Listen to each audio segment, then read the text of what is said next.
Hello, Phil here from Wings of Pegasus, and welcome to another analysis video. On the agenda tonight we have Alvino Rey, and this is going to be coming from 1959. Now, I did a video on Pete Drake with his talking guitar in 1965, but this is even earlier, and this is going to be Alvino playing his version of a talking guitar, and I'm going to just touch on something as well that was around in 1939. But let's get Alvino up on screen and see how he gets on.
There we go, great playing from Alvino all the way through that, so accurate. The one thing to look out for in terms of the technique, when it comes in with that talkbox sound and like the guitar's talking, check the amount of work that Alvino does on that volume knob, the way that he fades in that voice to give it the sound or accentuate the sound of that voice. Now, the interesting thing about this video in particular is the fact that when you're watching Alvino play, you're wondering, how does he get that sound? It's so well done because it's so subtle and you don't really know what's going on, because especially watching this, you'll be looking at Alvino and the way that he's moving his mouth, and you can see that there's nothing really going on here. The important thing to know here is that Alvino's wife is off stage, and she'll have their invention, or Alvino's invention, where he took a pilot's microphone and reversed it so that it was now a speaker, effectively, and pushed it against his throat. Obviously, he's not doing it here, but this is what his wife will be doing off stage,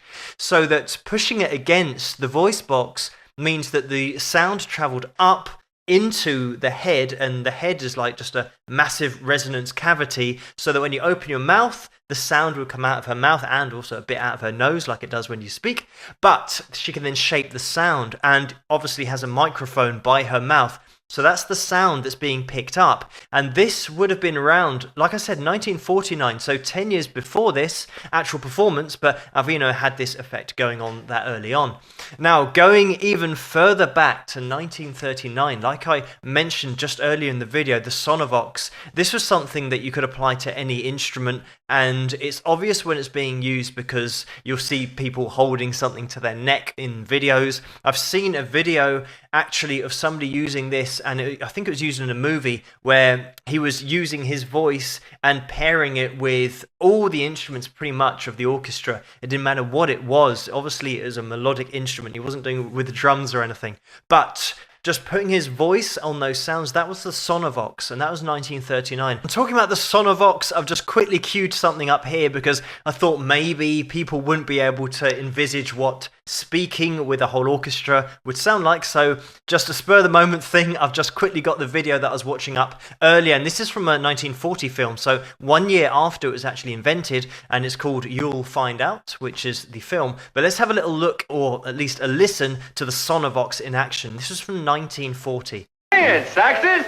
I'd know you anywhere, I'd know that grin.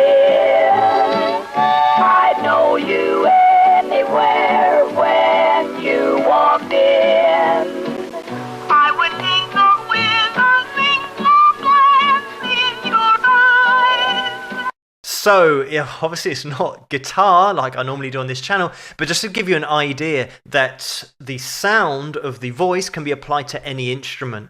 And what will be happening is this will be on a record being played, and the Sonovox will be added to it as well, and then it'll come out of a bigger speaker. So you get effectively like 2 channels going into the massive speaker, and then that's the sound that you hear coming out. So it would have been an original instrumental track, and then all of the instruments or all of the sound on that track is then turned into a voice because it's being added to the Sonovox that you have to hold against your throat. So that's from 1940. So 9 years later, Alvino will then get into his guitar effect. And as we're looking at videos, I thought I'd get another one up just to show that Alvino's invention was in use before 1959. I said 1949, I've seen a performance in that year, but this is actually from 1944. And it's for a film, and it's a bit spooky, so brace yourselves. But let's have a little listen.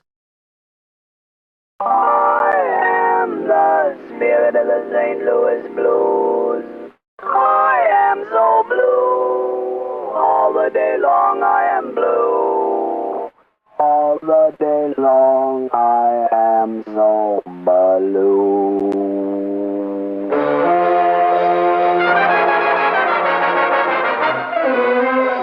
This is great, but I'm just going to skip it on a little bit just to see if we can get a little bit more of this talking guitar sound. Done left this town. She took a powder and left. Oh, that St. Louis woman with all her diamond rings. Those sparkling things.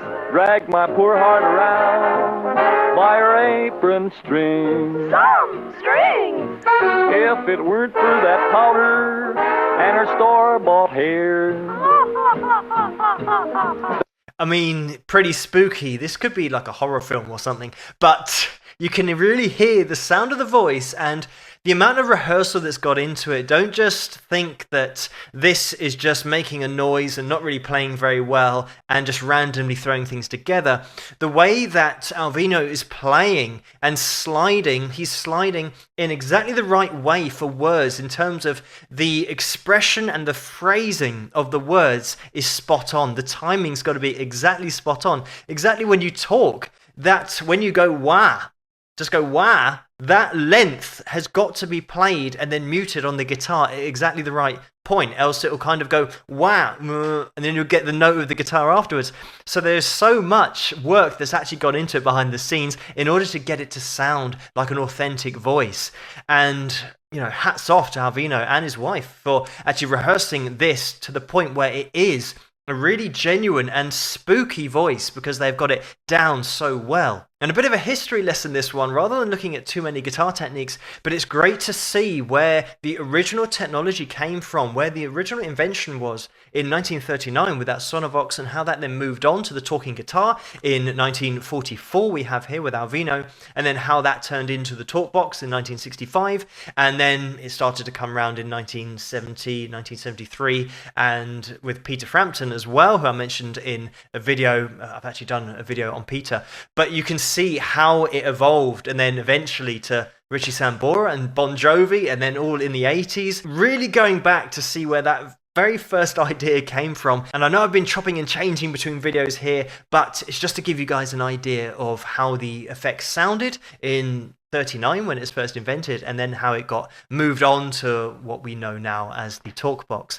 But thank you so much for suggesting this video for me to take a look at. Not this one in particular, this spooky one, but thank you for the other one with Alvino. Keep those suggestions coming in the comments below. Let me know what you guys think, and if you like this video, please give it a thumbs up and subscribe, and I'll see you guys at the next one. Rock!